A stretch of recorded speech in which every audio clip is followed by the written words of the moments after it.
Hello दोस्तों, आज हम बात करेंगे जेरार्ड जेनेट की। जेरार्ड जेनेट ने नैरेटिव में 3 लेवल्स को आइडेंटिफाई किया है। ये इनके बहुत ही फेमस 3 लेवल्स हैं। जेरार्ड जेनेट का नाम नैरेटोलॉजी के अंदर आता है।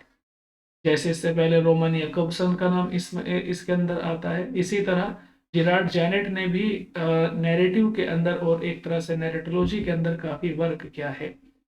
तो इन्होंने नैरेटिव में 3 लेवल्स को फाइंड आउट किया है। पहला लेवल स्टोरी है, दूसरा टेक्स्ट और तीसरा नरेशन।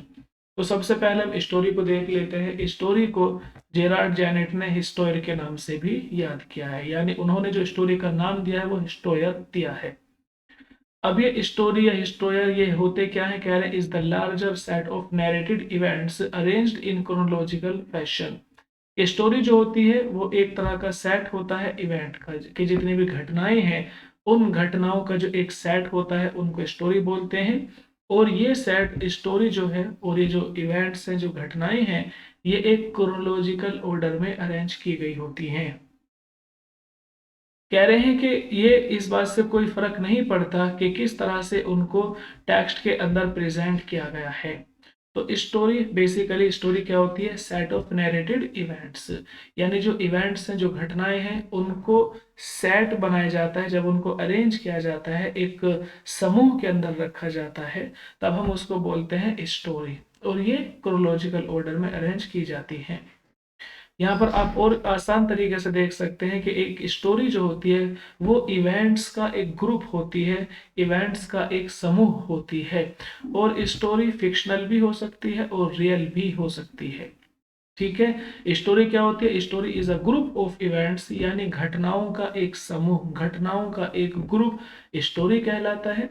अब ये स्टोरी फिक्शनल भी होती है और रियल भी हो सकती है। ठीक है, कह रहे हैं कि तुम स्टोरी को क्रिएट कर सकते हो, उनको इमेजिन कर सकते हो, या उनको रिमेम्बर, उनको याद भी कर सकते हो। स्टोरी को हम बना भी सकते हैं, अपने पास से भी हम उसको बना सकते हैं, या हम उसको अपने दिमाग से कल्पना कर सकते हैं, या हम किसी भी स्टोरी को, किसी कहानी को रिमेम्बर यानी याद भी रख सकते हैं।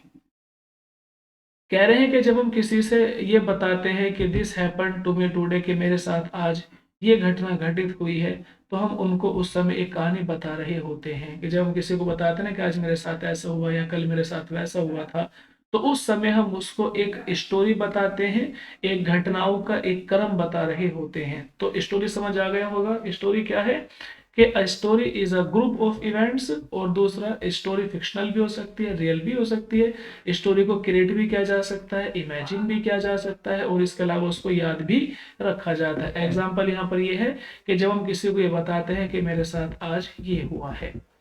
दूसरा जो उन्होंने लेवल बताया नैरेटिव का, जो दूसरा लेवल है वो है टेक्स्ट, जिसको जेरार्ड जेनेट ने रेसिट के नाम से याद किया है। टेक्स्ट क्या है, is the organisation of events in the purpose of story telling. के जो टेक्स्ट होता है वो एक तरह का इवेंट्स का ही एक ऑर्गेनाइजेशन होता है। जितनी भी घटनाएं होती हैं, ये जो भी हादसात होते हैं, इवेंट्स होती हैं, इंसिडेंट्स होते हैं, उनकी ऑर्गेनाइजेशन को, उनके समूह को टेक्स्ट बोला जाता है। और इसका मकसद क्या होता है, इसका पर्पस क्या होता है, स्टोरी, कहानी यानी बताना होता है। It can be in spoken और रिटन फॉर्म। ये कह रहे हैं कि टेक्स्ट स्पोकन फॉर्म में भी हो सकता है और रिटन फॉर्म में भी हो सकता है, यानी आप किसी को जो है बताकर भी बता भी सकते हैं, या आप किसी को लिख कर भी टेक्स्ट के रूप में दिखा सकते हैं। कह रहे हैं कि टेक्स्ट वही सब कुछ होता है, जो कुछ हम पढ़ते हैं या जो कुछ हम सुनते हैं, वो सब का सब टेक्स्ट होता है। तो यहाँ पर देख सकते हैं आसानी से कि text is what we read और लिसन टू, कि जो हम सुनते हैं या जो कुछ भी हम पढ़ते हैं वो टेक्स्ट होता है। और टेक्स्ट रिटन फॉर्म में भी हो सकता है, स्पोकन फॉर्म में भी हो सकता है। जो इनका थर्ड लेवल है नैरेटिव का, वो है नरेशन। नरेशन क्या है, ये एक तरह का, जब किसी टेक्स्ट को प्रोड्यूस किया जाता है तो उस समय जो काम किया जाता है, जो प्रोसेस किया जाता है, उसी यानी टेक्स्ट को प्रोड्यूस करने के प्रोसेस को नरेशन बोलते हैं। ये कह रहे हैं कि बाय द स्पीकर और ऑथर, के जब कोई ऑथर या कोई स्पीकर कहानी सुना रहा होता है या स्टोरी को लिख रहा होता है, तो इस समय वो एक नरेशन का काम कर रहा होता है। कह रहे हैं कि ये फिक्शनल नैरेटर होता है, टेक्स्ट के अंदर एक फिक्शनल नैरेटर होता है जो स्टोरी को डिलीवर करता है, जो स्टोरी को बताता है, उसको गढ़ता है। It can be the real author, और कई बार ये रियल ऑथर भी होता है।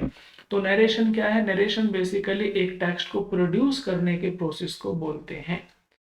और किसी भी टेक्स्ट के अंदर एक ऐसा नैरेटर होगा जो कहानी को आगे बढ़ाएगा, या तो कहानी को अकेला बैठा रहेगा एक जगह पर, कहानी को बताएगा। जैसे कि कई मूवी है, आपने एक मूवी है पाई इरफान खान की, उसमें एक कैरेक्टर है वो बैठा रहता है और कहानी को बताता है। इसी तरह टाइटैनिक में वो एक ओल्ड लेडी होती है, वो कहानी को बताती है। तो नरेशन बेसिकली टेक्स्ट को प्रोड्यूस करने के प्रोसेस को नरेशन बोलते हैं। इसमें कोई स्पीकर भी हो सकता है, क्योंकि टेक्स्ट रिटन फॉर्म में भी हो सकता है, स्पीकर और स्पोकन फॉर्म में भी हो सकता है। और टेक्स्ट के अंदर एक ऐसा नैरेटर होता है, नैरेटर माने कहानी बताने वाला, एक ऐसा कहानी बताने वाला होता है जो कहानी को आगे बढ़ाता है। कह रहे हैं कि a common way of putting Janet's schemes would be unless somebody tells or writes narrates the events in a particular way, text the story would not be available to us। नीचे कुछ इंपॉर्टेंट बातें बताई गई। कह रहे हैं कि सम of Genette's की formulations can be organised under the narrative voice. दूसरा जो है ऊपर तो नैरेटिव लेवल था ये, यहाँ पर आप देख सकते हैं कि नैरेटिव के 3 लेवल हैं, ठीक है। और यहाँ पर नैरेटिव वॉइस की उन्होंने बात की है। ये कह रहे हैं कि इसके अलावा जो जेरार्ड जेनेट ने कुछ की फॉर्मुलेशंस दिए हैं, कुछ की वॉइस दी हैं, जैसे कि उनको हम नैरेटिव वॉइस बोलते हैं। नैरेटिव वॉइस दिस इज सब category of narrative voice in कह रहे हैं जेनेट। ये कह रहे हैं कि जो नैरेटिव लेवल्स हैं, नैरेटिव वॉइस या फिर नैरेटिव लेवल्स, ये क्या है? ये एक सब कैटेगरी है किसकी? नैरेटिव वॉइस की। आगे कहते हैं बट डिजर्व्स वाइडर स्टडी, लेकिन यहाँ पर जो नैरेटिव वॉइस है उसको बहुत ज़्यादा डीपली स्टडी करने की ज़रूरत है, उसको वाइडली स्टडी करने की ज़रूरत पड़ती है। कह रहे हैं आगे नैरेटिव वॉइस। सबसे पहले देखते हैं कि नैरेटिव वॉइस होते क्या है। Gerard Genette identifies 3 elements that make up a narrative voice. ये कह रहे हैं कि 3 एलिमेंट्स ऐसे हैं जो कि नैरेटिव वॉइस को बनाते हैं। सबसे पहले नैरेटिव इंस्टांस है। नैरेटिव इंस्टांस क्या होता है? द एक्चुअल मोमेंट, ये आप याद रखेंगे कि the actual moment and context of narration, के नरेशन की जो एक्चुअल मोमेंट होती है, ये नरेशन का जो एक कॉन्टेक्स्ट होता है, उसको नैरेटिव इंस्टांस बोलते हैं। This is the setting of narration, और यही नरेशन की एक तरह की सेटिंग होती है। नैरेटिव स्टांस ये नरेशन की एक सेटिंग होती है, और ये एक तरह के एक्चुअल मोमेंट होते हैं, और फिर किसी नरेशन का कॉन्टेक्स्ट होता है। दूसरे नैरेटिव वॉइस में आ जाता है नैरेटिव टाइम। पहला है नैरेटिव इंस्टांस और दूसरा है नैरेटिव टाइम।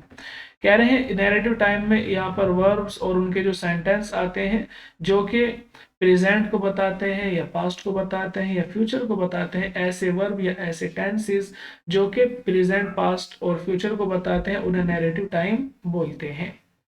कह रहे हैं कि जैसे कि हम एक सेंटेंस है और उसको हम रीड करते हैं, उसको पढ़ते हैं, जैसे कि they would never seen her again, के they would never seen her again, के उन्होंने उसको दोबारा कभी नहीं देखा। इट सजेस्टिव अ फ्यूचर, इसमें हम देख सकते हैं कि एक फ्यूचर का सेंटेंस है क्योंकि विल या वुड का यूज हुआ है। Here the narrative is in future, यहाँ पर जो हमारी नरेशन है, जो नैरेटिव है, वो किस में? फ्यूचर में है। तो नैरेटिव टाइम, टाइम का मतलब बस यही है कि हमारी जो कहानी है वो प्रेजेंट में चल रही है, पास्ट में चल रही है या फ्यूचर में चल रही है, इसको बताता है नैरेटिव टाइम। और जो थर्ड आता है वो आता है नैरेटिव लेवल्स। तो नैरेटिव लेवल्स में क्या है कि ये रिलेशन को बताता है, जो भी एक्ट्स होते हैं हमारी कहानी के अंदर, हमारे नरेशन के अंदर जो एक्ट्स होते हैं, ये उनको बताता है।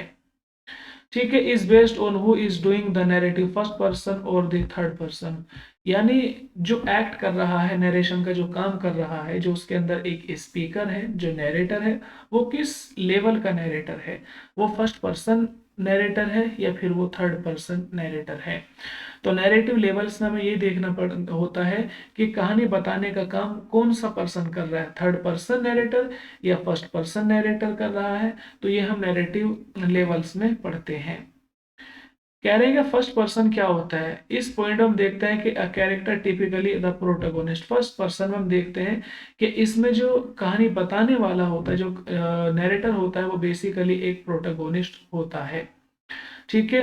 और थर्ड पर्सन में क्या होता है, कह रहे थर्ड पर्सन में कोई एक्सटर्नल नैरेटर होता है जो कि कहानी को बताता है। एक्सटर्नल माने कोई बाहरी नैरेटर होता है, वो कहानी को डिलीवर करेगा, कहानी को आगे बढ़ाएगा।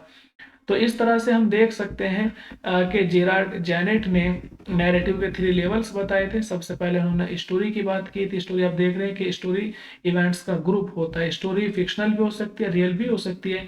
स्टोरी को क्रिएट भी किया जा सकता है, उसको इमेजिन भी किया जा सकता है और उसको याद भी रखा जा सकता है। दूसरा, जेरार्ड जेनेट ने बताया कि टेक्स्ट होता है। टेक्स्ट जो इवेंट्स होती हैं उनके ऑर्गेनाइजेशन को बोलते हैं। एक टेक्स्ट स्पोकन फॉर्म में भी हो सकता है, रिटन फॉर्म में भी हो सकता है।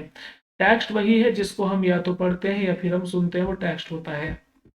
नरेशन बोला है कि टेक्स्ट को प्रोड्यूस करने के प्रोसेस को, टेक्स्ट को बनाने के प्रोसेस को नरेशन बोलते हैं। और हर कहानी के अंदर एक नैरेटर होता है जो कि कहानी को आगे बढ़ाता है। आगे उन्होंने बोला है कि नैरेटिव वॉइस कह रहे हैं कि इसके 3 लेवल होते हैं। पहला नैरेटिव स्टांस होते हैं, किसी भी नरेशन की जो एक्चुअल मूवमेंट होती है, और किसी भी नरेशन का जो कॉन्टेक्स्ट होता है वो नैरेटिव स्टांस कहलाता है। दूसरा उन्होंने बोला है कि नैरेटिव टाइम में यानी यही है कि हमारी कहानी प्रेजेंट में चल रही है, पास्ट में चल रही है या फ्यूचर में चल रही है, ये नैरेटिव टाइम में आ जाता है। इसके अलावा नैरेटिव लेवल्स होते हैं, यानी हमारी कहानी कौन सा पर्सन बता रहा है, फर्स्ट पर्सन नैरेटर बता रहा है या थर्ड पर्सन नैरेटर बता रहा है। ठीक है। फर्स्ट पर्सन हीरो ही होता है, प्रोटोगोनिस्ट होता है, और थर्ड पर्सन कोई भी एक्सटर्नल इंसान को बोलते हैं। तो उम्मीद करते हैं दोस्तों कि आपको ये कहानी समझ आ गई होगी पूरी। आज के लिए इतना काफ़ी है। सुनने के लिए धन्यवाद। आपका दिन शुभ हो।